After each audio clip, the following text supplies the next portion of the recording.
ಈಗ ಮೇಲ್ ಬಾಳ್ನೆಸ್ ಅಂತ ಅಂದರೆ ಅದು ಒಂದು ವಯಸ್ಸಾದ್ಮೇಲೆ ಬರ್ತಾ ಇತ್ತು ಜನರಲ್ ಆಗಿ, ಅಂದರೆ ಒಂದು 40-50 ವರ್ಷಕ್ಕೆ. ಈಗ ಮದುವೆ ಆಗದಿರೋ ಗಂಡು ಮಕ್ಕಳಲ್ಲಿ ಕೂಡ ತುಂಬ ಬಾಳ್ನೆಸ್ ಕಾಣ್ತಾ ಇದೆ. ಇನ್ನು ಹೆಣ್ಣು ಮಕ್ಕಳಲ್ಲಂತೂ ಅವರಿಗಂತೂ ಕೇಶ ಇದ್ರೇ ಒಂದು ಸೌಂದರ್ಯ ಅಂತ ಇರೋದರಿಂದ ಸೊ ಅದು ಕಡಿಮೆ ಆದಾಗ ಮಾನಸಿಕವಾಗಿ ಕೂಡ ಅವರು ದುರ್ಬಲರಾಗ್ತಾ ಹೋಗ್ತಾ ಇದ್ದಾರೆ. ಯಾಕಂದರೆ ಒಂದು ಮುಜುಗರ, ಎಲ್ರಿಗೂ ಚೆನ್ನಾಗಿರ್ಬೇಕು ಅನ್ನೋ ಆಸೆ ಇರುತ್ತೆ.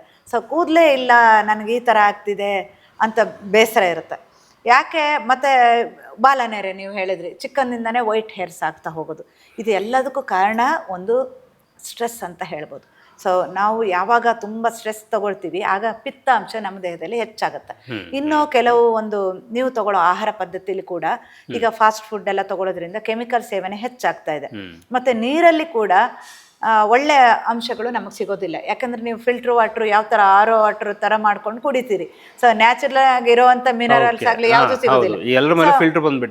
ಹಾಗಾಗಿ ಈಗ ಜಿಂಕ್ ಆಗಲಿ ಪ್ರತಿಯೊಂದು ಕಡಿಮೆ ಆಗುತ್ತೆ. ಸೊ ಕಡಿಮೆ ಆದಾಗ ವೈಟಮಿನ್ ಕೊರತೆಯಿಂದ ಕೂಡ ಹೇರ್ ಫಾಲ್ ಆಗ್ಬೋದು, ಅಥವಾ ಸ್ಟ್ರೆಸ್ಸಿಂದನೂ ಹೇರ್ ಫಾಲ್ ಆಗ್ಬೋದು. ಬಾಡಿನಲ್ಲಿ ಪಿತ್ತ ಹೆಚ್ಚು ಆಗಿ ಹೀಟ್ ತುಂಬ ಜಾಸ್ತಿ ಆದಾಗಲೂ ಕೂಡ ಹೇರ್ ಫಾಲ್ ಜಾಸ್ತಿ ಆಗಿ ಕೊನೆಗೆ ಬಾಲ್ಡ್ ಆಗಿ ಹೋಗುತ್ತೆ. ಸೊ ಇದಕ್ಕೆ ನ್ಯಾಚುರಲ್ ರೆಮಿಡಿ ಅಂದರೆ ನಿಮಗೆ ಹಿಂದಿನ ಕಾಲದ ಥರ ನೀವು ಪ್ಯಾಕ್ ಮಾಡಬೇಕು, ಹೇರ್ ಪ್ಯಾಕ್. ಹಿಂದೆ ಎಲ್ಲ ಮಾಡ್ತಿದ್ರಲ್ಲ, ಮೆಂತ್ಯ ತಿರುವಿ ತಲೆಗೆ ಹಾಕೊಳ್ತಿದ್ರು, ಅದಕ್ಕೆ ಈರುಳ್ಳಿ ರಸ ಸೇರಿಸ್ತಾ ಇದ್ವಿ, ಅಥವಾ ಬೆಳ್ಳುಳ್ಳಿ ಸೊಪ್ಪನ್ನ ಸಿಪ್ಪೆನ ಹುರಿದು ಬಿಟ್ಟು ಕಪ್ಪು ಮಾಡಿ ಅದನ್ನ ಲೇಪನ ಮಾಡ್ಕೊಳ್ತಿದ್ವಿ. ಈ ಥರದ್ದು ಬೇಕಾದಷ್ಟು ಇರ್ತಾ ಇತ್ತು. ಮೆಹಂದಿ ಕೂಡ ಇರ್ತಾ ಇತ್ತು. ಈಗ ನಾವೇನ್ ಮಾಡಿದ್ವಿ, ನಮ್ಗೆ ಇನ್ಸ್ಟಂಟ್ ರಿಸಲ್ಟ್ ಬೇಕು ಹೇರ್ ಡೈ. ಸೊ ಶಾಂಪೂನಲ್ಲೇ ಹೇರ್ ಡೈ ಇರಬೇಕು, ಹಾಕೊಂಡ್ ಕೂಡಲೇ ಕಪ್ಪಾಗಬೇಕು ಆ ಥರ. ಅದಕ್ಕೋಸ್ಕರ ಸ್ಕಿನ್ ಕಪ್ಪಾಗ್ಲಿಕ್ಕೆ ಸ್ಟಾರ್ಟ್ ಆಯ್ತು, ಬಂಗು ಆ ಥರ ಮುಖ ಎಲ್ಲ ಕಪ್ಪಾಗೋದು.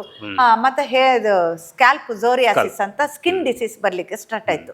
ಸೊ ತುಂಬ ಹೊಟ್ಟು ಆಗುವಂಥದ್ದು, ಅದರಲ್ಲೂ ಕೂಡ ಹೇರ್ ಫಾಲ್ ಆಗೋಕ್ಕೆ ಸ್ಟಾರ್ಟ್ ಆಯ್ತು.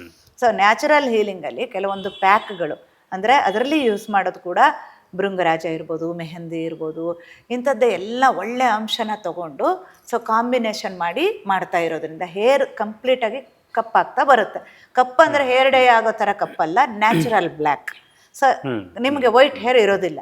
ಆಮೇಲೆ ಇದು ಹೇರ್ ರೂಟನ್ನು ಸ್ಟಿಮ್ಯುಲೆಂಟ್ ಮಾಡುತ್ತೆ. ಮಾಡೋದ್ರಿಂದ ಹೇರ್ ಫಾಲ್ ಕಡಿಮೆ ಆಗ್ತಾ ಬರುತ್ತೆ. ಇದಕ್ಕೆ ಒಂದು ತೈಲ ಕೂಡ ಮಾಡಿದ್ದೀವಿ. ಅದರಲ್ಲಿ ಕೂಡ ಇದೇ ರೀತಿ ಎಲ್ಲ ಗಿಡಮೂಲಿಕೆಗಳನ್ನು ಹಾಕಿಬಿಟ್ಟು ಅಗಸೆ ಬೀಜದಿಂದ ಹಿಡಿದು ಮೆಂತ್ಯ ಬೀಜದಿಂದ ಕಾಳುಗಳನ್ನು ಎಲ್ಲ ಹಾಕಿದ್ದೀವಿ. ಸೊ ಈ ರೀತಿ ಮಾಡಿ ಎಣ್ಣೆ ಮಾಡಿರೋದ್ರಿಂದ ಅದರಲ್ಲಿ ಕೂಡ ಹೇರ್ ಫಾಲ್ ಕಂಪ್ಲೀಟಾಗಿ ಕಂಟ್ರೋಲ್ ಬರುತ್ತೆ. ಎಸ್, ಈ ಥರದ್ದು ಸುಮಾರು ಜನ ಇಲ್ಲಿಗೆ ಪ್ರತಿನಿತ್ಯ ಬರ್ತಾ ಇರ್ತಾರೆ. ನನಗೆ ಏರ್ ಫಾಲ್ದು ಒಂದು ಆಯಿಲ್ ಕೊಡಿ ಸರ್, ಕಂಟ್ರೋಲ್ ಮಾಡೋಕ್ಕೆ ಆಯಿಲ್ ಕೊಡಿ ಅಂತಂದ್ಬಿಟ್ಟು. ಹಾಗಾಗಿ ಡಾಕ್ಟರ್ ತಾಶೇಖರು ಅಂಥವ್ರಿಗೋಸ್ಕರನೇ ಇವರೇ ತಯಾರು ಮಾಡಿ ಆಯಿಲ್ನ ಕೊಡ್ತಾ ಇದ್ದಾರೆ. ಅದೇನಾಗುತ್ತೆ ಅಂದರೆ ಹೇರ್ ಫಾಲ್ನ ಕಂಟ್ರೋಲ್ ಮಾಡುತ್ತೆ, ಡ್ಯಾಂಡ್ರಫ್ನ ತೆಗೆದಾಕತ್ತೆ, ಮತ್ತು ಕಪ್ಪು ಬಣ್ಣವನ್ನು, ನ್ಯಾಚುರಲ್ ಆದ ಕಪ್ಪು ಬಣ್ಣವನ್ನು ತಲೆಗೆ ಕೊಡ್ತಾ ಇದೆ ಆಲ್ರೆಡಿ.